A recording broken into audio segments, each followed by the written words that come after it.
गंजाम थाना police पक्षरु cyber सुरक्षा सचेतनता शिविर भारती विद्यापीठ मिनी स्टाडियम ठारे बुधवार अनुष्ठित हो जाइछि। एही कार्यक्रम रे छत्रपुर एसडीपीओ सभापतित्व करथिले। थाना आईआईसी संयोजना एवं परिचालना करथिले। मुख्य अतिथि भाबरे वीडियो तहसीलदार प्रमुख मंचासी नथिले।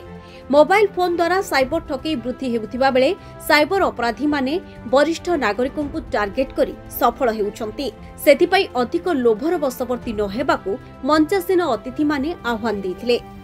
अजणा फोन कॉल को ग्रहण न करिबा, व्हाट्सएप को आसुथिबा अजणा लिंक को न खोलिबा, एटीएम कार्ड नंबर प्रभृति अजणा व्यक्ति को न देबा एवं विशेष करी बैंक संबंधी तथ्य काहाकू न देबाकू पुलिस प्रशासन पक्षरु परामर्श दिया जाइछि।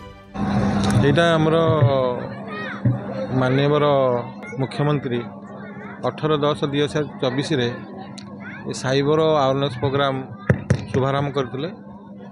ए साइबर अवेयरनेस कैंपेन हमरो ओडिशा सारा जेतोडी जिला अछि से जिला को सब रथ ये हमरो साइबर रथ बुलुची।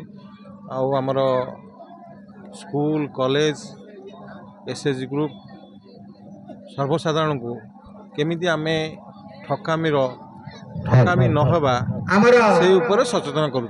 आज ये जो साइबर सेफ्टी सचेतनता कार्यक्रम थिला गंजाम पुलिस प्रशासन तरफ बहुत खुशी जो जोग देइथिले।